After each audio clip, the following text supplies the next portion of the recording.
Bagaimana point of view Ibu, khusus dari sektor farmasi dalam menjawab tantangan pasca pandemi dan juga perkembangan teknologi in terms of transformasi industri kesehatan ini? Jadi sebenarnya pandemi COVID-19 itu mengajarkan kita berbagai hal gitu ya Mbak Syaf.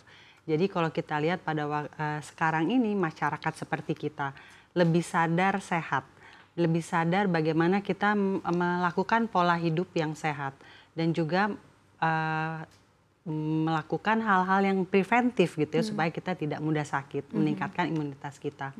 Dari sisi teknologi sendiri sebenarnya kita melihat banyak shift dari yang biasanya kita memproduksi obat-obat yang lebih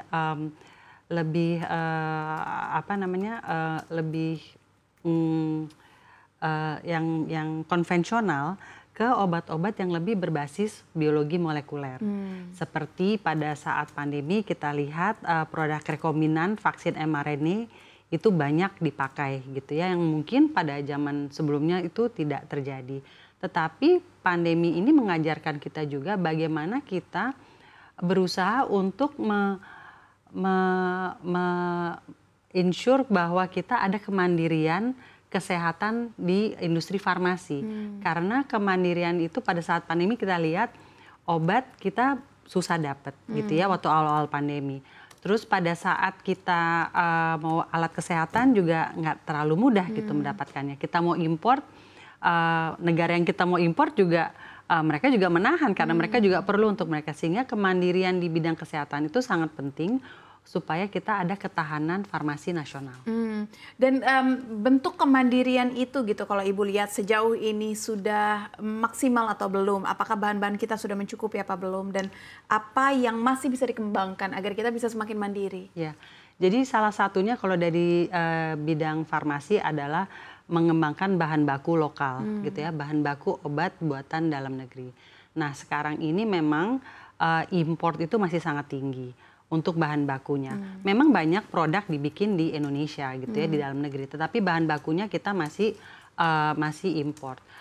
Kimia Farma sendiri kita memiliki anak usaha yang kita bekerja sama joint venture dengan perusahaan dari Korea, Sungwon Pharmacopeia, di mana kita merupakan satu pionir dari pembuatan bahan baku lokal ini. Kita sudah membuat 19 bahan baku obat strategis sesuai dengan program dari Kementerian Kesehatan, terutama untuk penyakit-penyakit yang prevalensinya tinggi di Indonesia seperti obat-obat jantung, obat darah tinggi gitu ya, dan juga obat HIV/AIDS gitu ya. Dan ini kita pabrik bahan baku ini adalah yang satu-satunya di Indonesia yang tersertifikasi halal untuk bahan baku obat ini. Jadi memang tantangannya tuh adalah di Indonesia ini kita tidak memiliki industri kimia dasar sehingga memang industri hulunya untuk membangun itu suatu tantangan. Tapi juga dari sisi teknis, dari sisi sumber daya, dan juga dari sisi kompetisi global yang juga cukup menekan kita gitu ya dengan industri ini. Oke, dan apa rencana bisnisnya di tahun 2025? Apakah ada rencana ekspansi lini produk atau penetrasi pasar baru?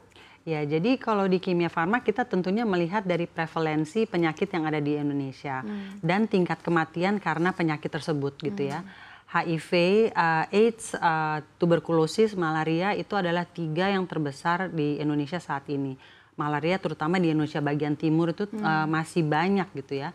Dan tentunya penyakit-penyakit lain seperti penyakit kardiologi, jantung, penyakit yang berhubungan dengan jantung, hipertensi, kolesterol, stroke, respiratori dan diabetes dan kanker itu juga yang memang menjadi fokus kami gitu. Jadi pengembangan produk kami adalah berfokus ke kategori obat tersebut.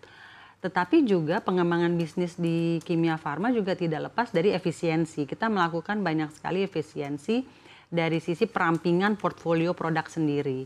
Dan juga dari sisi pengembangan di R&D, dari sisi manufaktur dan dari proses-proses yang ada dan juga tentunya digitalisasi.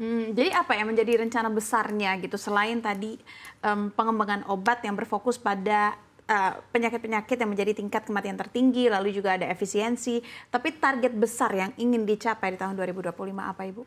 Adalah kita mencoba untuk menekan jumlah bahan baku yang kita impor, itu satu gitu ya. Jadi kita berusaha supaya kita lebih banyak produksi obat di dalam negeri menggunakan bahan baku, apakah itu bahan baku aktifnya atau itu bahan baku pendampingnya, excipientnya gitu ya. Dan juga apakah itu packagingnya dan lain-lain, itu adalah nanti untuk menunjang peningkatan TKDN, tingkat komponen dalam negeri, agar supaya kita lebih bisa